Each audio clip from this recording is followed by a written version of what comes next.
começar.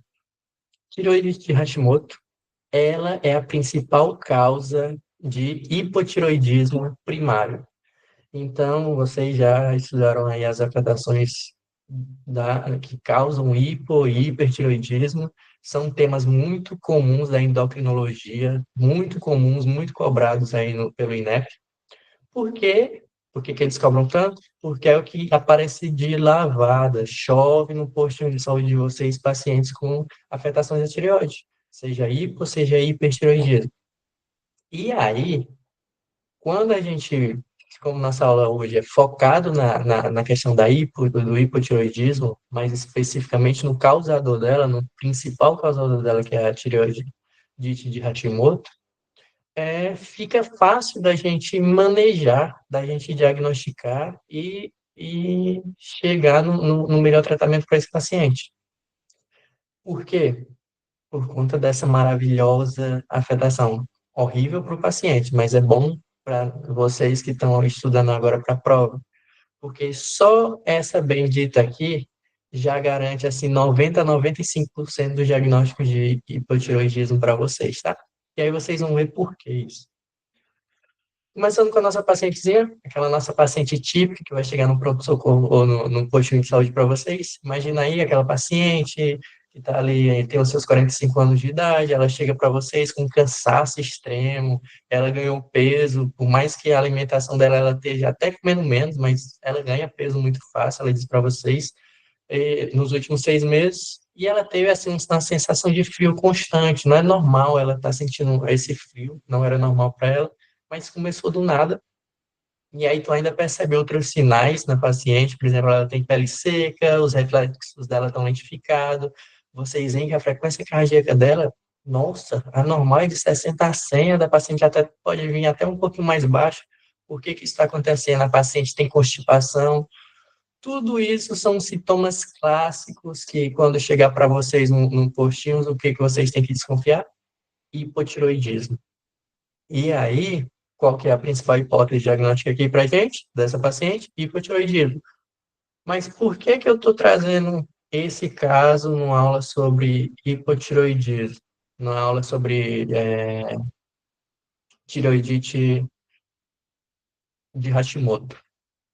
Porque, basicamente, a tiroidite de Hashimoto, ela é o principal causador do hipotiroidismo. Mas antes da gente entrar nesses detalhezinhos mais técnicos, vocês precisam saber que a principal maestra do nosso metabolismo é a tireoide. Ela, vocês estudaram, vocês lembram lá das nossas aulas de anatomia e fisiologia, que ela é a principal, ela é a produtora aí daqueles hormôniozinhos tão conhecidos, daqueles hormôniozinhos, inclusive, que lá na segunda fase a gente sai disparando, e assim que a gente vai pedir exame, eu quero ter 3, T4, TSH, são hormônios muito, muito solicitados, porque justamente são os hormônios produzidos pela tireoide o que vai nos dizer como é que está o funcionamento dela. Imagina que ele é o maestro do nosso metabolismo, eles que vai alterar nosso humor, eles que vai acelerar nosso aparelho gastrointestinal, eles que não vai dar prazer, eles que vai tá dando um ânimo, eles vão estar sendo muito importantes no crescimento e desenvolvimento, se eles são tão multifacetados assim, se eles são tão importantes para vários funcionamentos do nosso organismo, a gente precisa dar uma atenção maior a eles.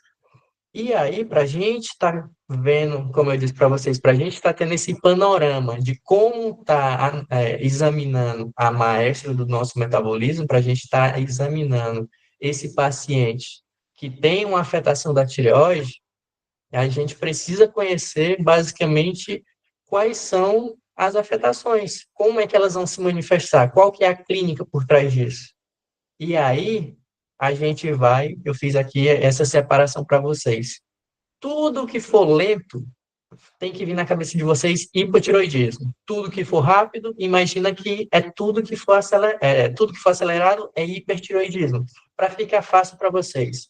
Lá no hipotiroidismo, o paciente vai ter aquela intolerância maior ao frio, No hipertiroidismo, o organismo já está acelerado, ele já tem essa intolerância ao calor. É sempre os opostos aí em cada um, tá?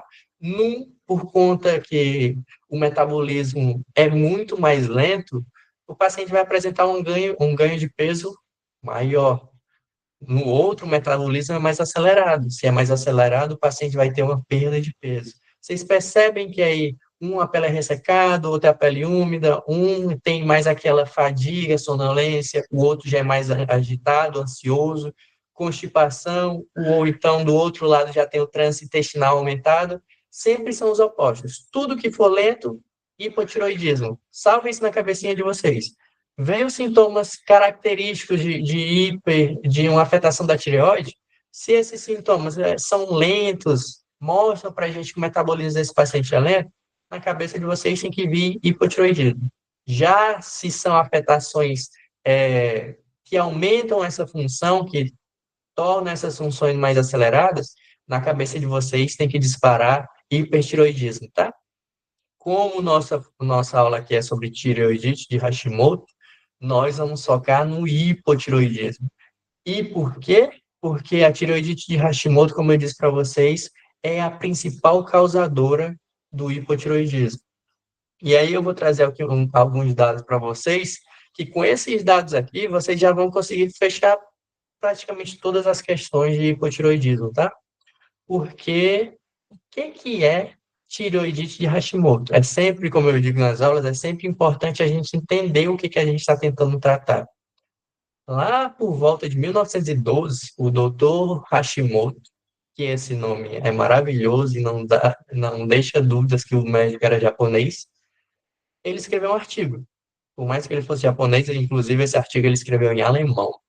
E esse artigo ele estava falando que ele identificou uma presença de um infiltrado linfocitário lá nas tireoides dos pacientes dele. E lá em 1912 foi a primeira vez que eles identificaram esse infiltrado linfocitário, que sempre vocês escutarem infiltrado linfocitário, imagina doença autoimune. Os linfócitos ali, as células de defesa do teu corpo se infiltraram ali, elas estão ali. E por que elas estão ali? E justamente após esse infiltrado linfocitário que ele notou, as pessoas começaram a fazerem estudos e descobriram, por conta do estudo dele, por conta desse artigo dele, que esse infiltrado linfocitário, esse ataque do sistema imunológico do teu paciente, era o que causavam quadros típicos de hipotiroidismo em seguida. E aí se deu-se a principal causa da tireoidite do hipotiroidismo, tá, gente? Qual que foi? Esse infiltrado. Então, quando vocês ouvirem falar de tireoidite de Hashimoto, lembrem que é uma inflamação da tireoide por um processo autoimune. É uma enfermidade autoimune ali. Os mecanismos de defesa do organismo estão se confundindo um pouquinho ali, estão atacando algumas proteínas da própria tireoide, o que aos poucos é lento, o processo é lento, aos poucos vai fazendo com que a função da tireoide vá sendo, vá deteriorando essa função da tireoide, tá? E por que as provas cobram tanto isso, Ezequias? Porque, basicamente, como eu disse para vocês, se ela é a primeira causa, mas é a primeira causa de disparado, tá? Por volta de uns 90 a 95% dos casos é tireoidite de Hashimoto. É por isso, eu ia trazer uma questão para vocês de uma das provas anteriores, não tive tempo de colocar aqui no slide. Mas, para exemplificar isso, na prova eles cobravam isso. Eles perguntavam, paciente tal, tal, tal, apresentava a sintomatologia de um caso clínico de hipotiroidismo, e aí perguntavam, o que é isso? E qual que é a possível causa? Hipotiroidismo, a possível causa é uma tireoidite de Hashimoto. Porque eu fiz algum exame? Porque eu fiz algum estudo? Não, é porque 95% das vezes vai ser tireoidite de Hashimoto, entende? Ela atinge 5% aí da população mundial. Infelizmente, é uma das das doenças que afetam mais mulheres. principalmente por ser uma enfermidade autoimune. Lembra lá quando a gente estava vendo lúpus, quando a gente estava vendo SAF, são enfermidades que afetam mais a população feminina, e geralmente nessa média de idade aí de 30 a 50 anos dessas pacientes, tá? Sabendo disso aqui, é tudo que vocês precisam saber para a prova de vocês quando chegar um hipotiroidismo aí para vocês. Tem outras causas? Tem. Hoje em dia, antigamente tinha uma causa gigantesca. Não sei se vocês vão saber qual é, se vocês quiserem comentar aí, tentem acertar.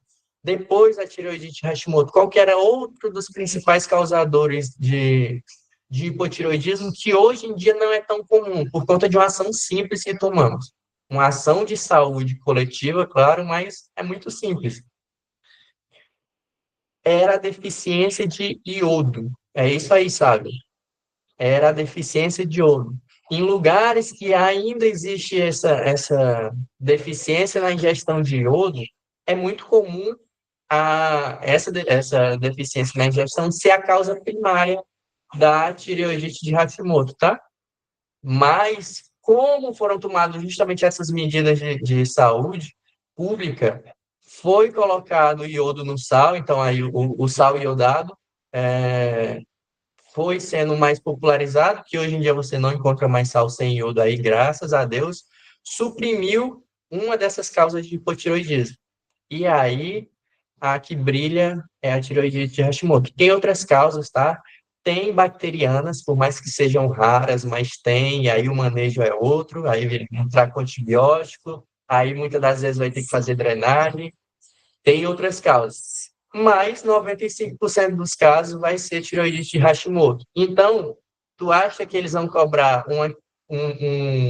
uma afetação que é menos de 1% lá dos causadores do hipotireoidismo, ou uma causa que afeta a maioria das pessoas aí, e vai chegar diariamente no posto de vocês?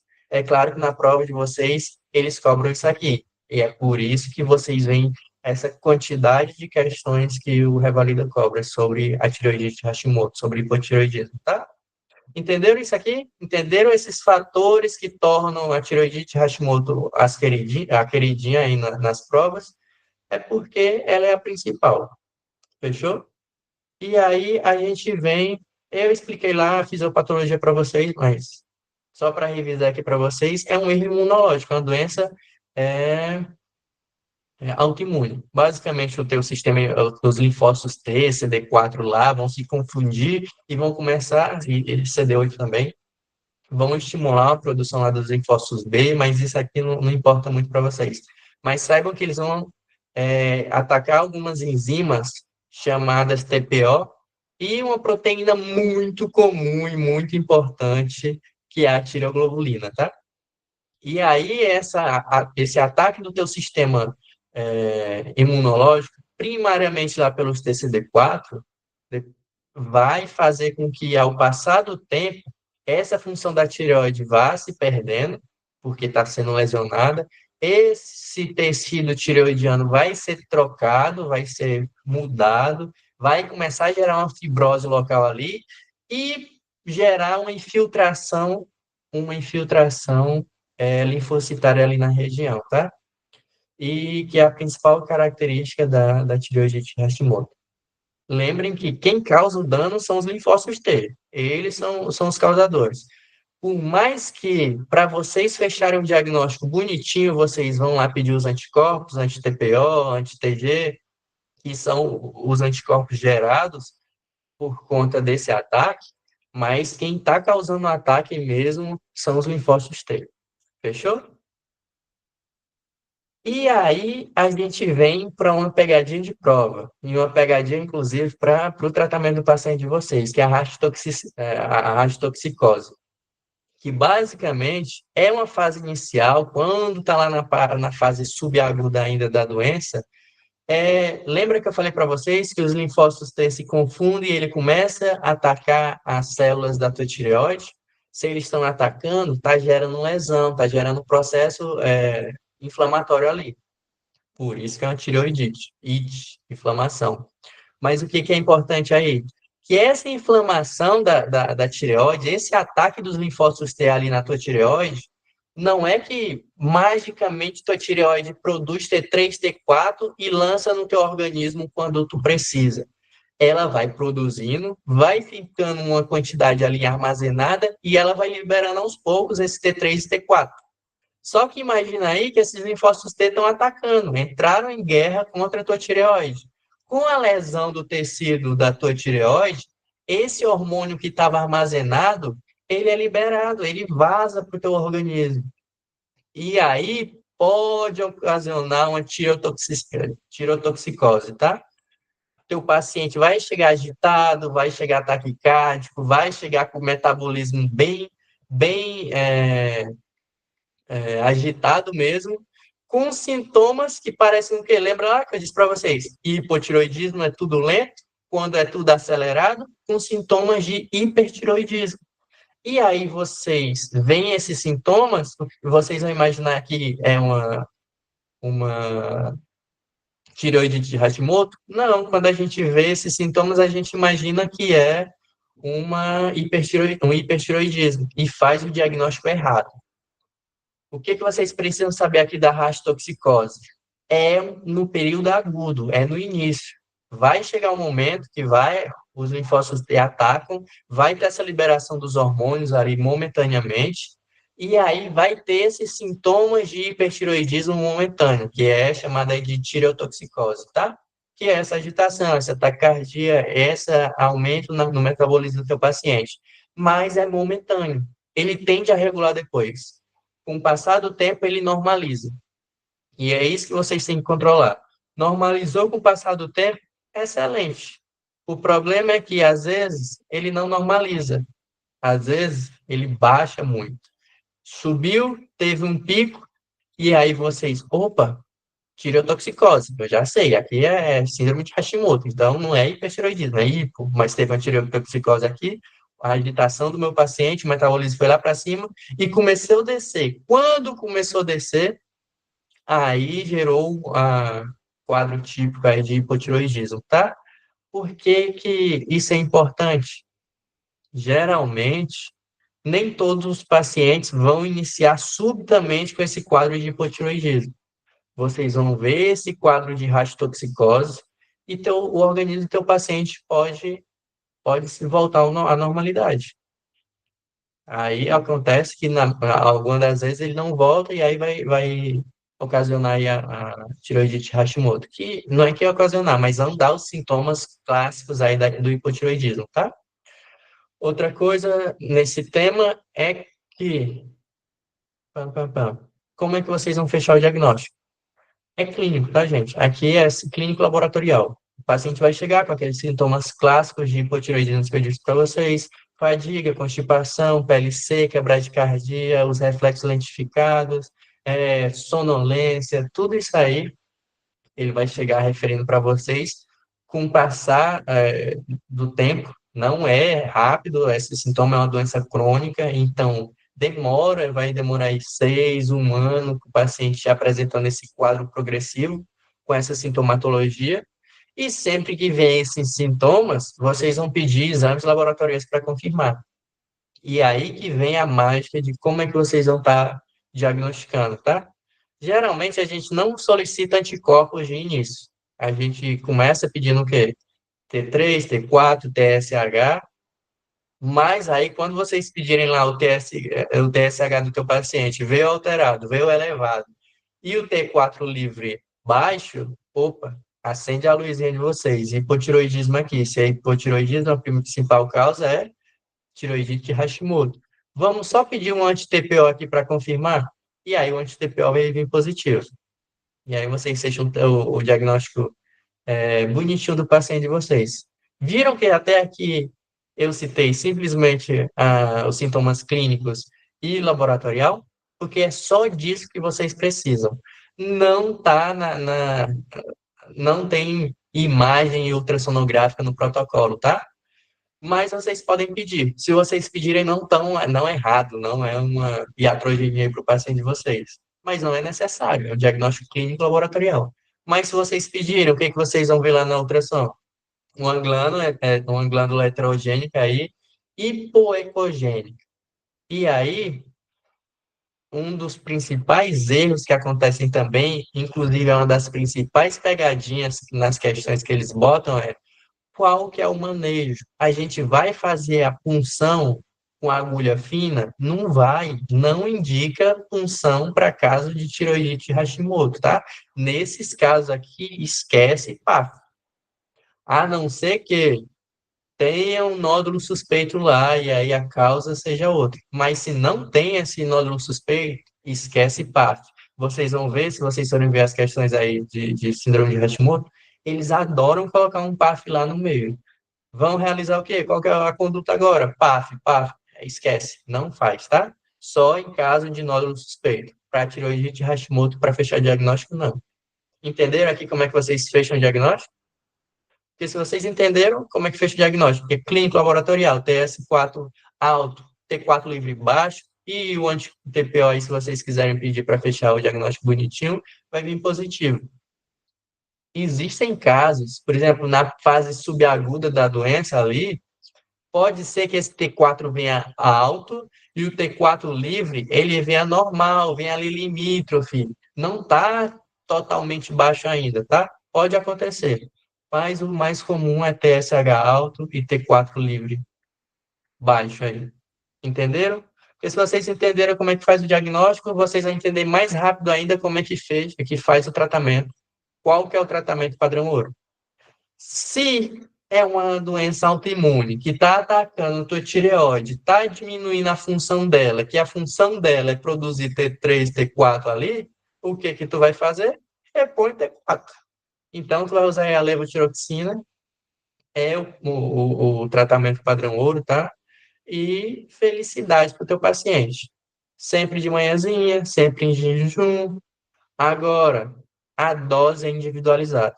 Aí vocês vão ter que calcular, vão ter que ver vários fatores do paciente de vocês. Vocês viram que o tratamento é simples, é levotiroxina, é repor o hormônio que está sendo, que não está sendo produzido em uma quantidade adequada. Mas como é que eu vou repor esse hormônio? Tem casos que vocês não vão usar dose plena. Quais que são esses casos? Idosos, cardiopatas e gestantes. Vocês têm que tomar cuidado nesses casos aqui. Vamos para a gestante, que é mais tranquilo. Na gestante, vocês têm que manter ali um TSH dela abaixo de 2,5, tá? É a meta ali para o primeiro trimestre dela. É a única preocupação na cabeça de vocês. Se a paciente tem síndrome de Hashimoto, tireoidite de Hashimoto, e tá gestante, na cabecinha de vocês, TSH, bora manter ele aqui abaixo de 2,5 e felicidade, vamos manter o tratamento tranquilo. Agora, o problema são nos idosos, que as pessoas querem começar aí um tratamento pleno, uma dose plena da levotiroxina, que é uma dose de ataque altíssima, vão começar também em pacientes idosos, pacientes que já tiveram um quadro de infarto agudo do miocárdio, e pacientes com insuficiência cardíaca. Qual que é o problema disso? Imagina que tua tireoide é uma fábrica, ou então que tua tireoide é uma casa, e ele tem um sistema elétrico, ele produz energia para o corpo, não é isso que faz a tireoide? T3, T4 vai aumentar e o metabolismo vai estar aumentando a energia do teu organismo. Se a energia está baixa, tu vai fazer o quê? Opa, vamos subir a energia, estamos precisando de mais energia. Taca a levotiroxina aí, dá T4 aí para o paciente e sobe a energia tranquilo. E aí a energia volta e todo mundo feliz. O problema é que a fiação elétrica dos vozinhos e dos cardiopatas, que geralmente também são vozinhos, elas já não estão prestando como o de um adulto são, um adulto tranquilaço, entende? Os vozinhos e os cardiopatas, eles já estão meio ferrados, esse sistema, essa fiação deles, essa fiação, entende? Então, se vocês dão uma dose plena, o que, que vai acontecer? Um curto-circuito. Então, a gente, quando for vozinho, lembra disso. Começa com a dose mais baixa. Inicia ali por volta de 12,5, até estourando aí 25 microgramas, tá? Diários. Mas começa na dose mais baixa que surtir efeito para o teu paciente. E aí tu vai escalonando conforme seja necessário. A regrinha em inglês diz, inclusive, que é start slow, go slow. Começa devagar, vai devagar, que devagar e sempre. É felicidade se vocês fazem assim. Porque se vocês dão dose plena para um idoso ou dose plena para um cardiopata já, as chances de ele evoluir para um quadro de uma, por exemplo, uma fibrilação, uma arritmia, ou inclusive para um quadro isquêmico é altíssima. Aí tu vai lá, a energia do meu vozinho tá pouco aqui, deixa eu papocar aqui T4, senhor, nós vamos resolver aqui na brutalidade. E aí o vozinho papoca na tua frente, entende? É por isso que tem que começar com tranquilidade nesse tipo de paciente. Começa com a dose mais baixa, vai escalonando conforme necessário. E aí, um resuminho para a prova de vocês. Qual que é a principal causa de hipotiroidismo? Tiroidite Hashimoto. Qual que é o diagnóstico? Clínica. Clínico laboratorial. Sinais clínicos lá que eu disse para vocês: fadiga, cansaço, sonolência, constipação, todos esses sintomas e vários outros, juntamente com TSH alto e um T4 livre baixo. E aí, para complementar, ainda um anti-TPO aí positivo, tá? Tratamento é simples, é a coisa mais simples aqui de todos, que é a levotiroxina. E tem que ter cuidado com os rosinhos, é o que eu acabei de falar para vocês. Cuida deles, porque a fiação deles já não estão prestando como a nossa. Então, se vocês derem dose plena para eles, a chance de eles terem um quadro isquêmico ali na frente de vocês, que eu diga anedota, mas o quadro deles evoluírem para uma arritmia, um quadro isquêmico, é altíssimo, tá? A chance. E aí, ele sim é associado a outras doenças autoimunes. Então, a chance de uma paciente que já tem lúpus evoluir com a tireoide de Hashimoto pode acontecer. Paciente com diabetes mellitus tipo 1, qualquer outro paciente que tem uma doença autoimune, pode acontecer essa associação também com a tireoidite de Hashimoto, tá? E preste atenção também em outra coisa, que eu já ia esquecendo, porque não é diretamente ligado ao tratamento da tireoidite de Hashimoto, mas sim a uma das causas das complicações dela. Lembra que o T3 e o T4 é responsável por muita coisa no teu organismo, inclusive o controle lipídico do teu paciente. Então, é comum que os pacientes com tireoidite de Hashimoto evoluam com quadro de dislipidemia também. E aí, meu chapa, complica mais o quadro. Então, já pede aí o colesterol total, o LDL, todo aí, o perfil lipídico do paciente, para tu fazer esse controle também, que é importante, tá? Porque aí do nada, não, nós estamos tratando aquele tranquilo, T4 no nosso paciente, evoluindo bem, tá melhorando os sintomas do meu paciente, aí do nada, pá, teu paciente papoca, um infarto. E aí tu só esqueceu dos lipídios, de controlar os lipídios, que isso não acontece na vida real, tá? Porque vocês são super competentes. E aí você já tem essa luzinha acesa na cabeça. A colesterol do paciente é afetado mais ainda se ele tem a tireoidite de Hashimoto, ok? Basicamente era tudo isso, ou só isso, que vocês precisam saber para a prova de vocês. Resumão: paciente com clínica clássica, fadiga, constipação, cansaço, sonolência, ganho de peso. Essa clínicazinha já tem que chamar a atenção de vocês para hipotiroidismo. Qual que é o principal? Tireoidite Hashimoto. Qual que é o tratamento? Qual que é o diagnóstico primeiro? Clínica mais laboratório. TSH alto, T4 livre baixo e o anti-TPO lá positivo, fechou o diagnóstico. Vou tratar? Como que eu trato? T4 livre. Levotiroxina aí para eles. E aí é felicidade. Lembra dos ozinhos, que eles cobram muito em prova também. A chance deles queimar a fiação, um quadro isquêmico com dose plena é altíssimo, ou então uma arritmia, tá? Outra coisa, quem tem alguns quadros de alguma doença autoimune, pode acontecer uma associação também com a tireoidite de Hashimoto. Era isso? É isso que vocês precisam saber para a prova de vocês. É felicidade, correr para o abraço e passar na prova, tá? Tá chegando. Intensifica os estudos que vai dar certo.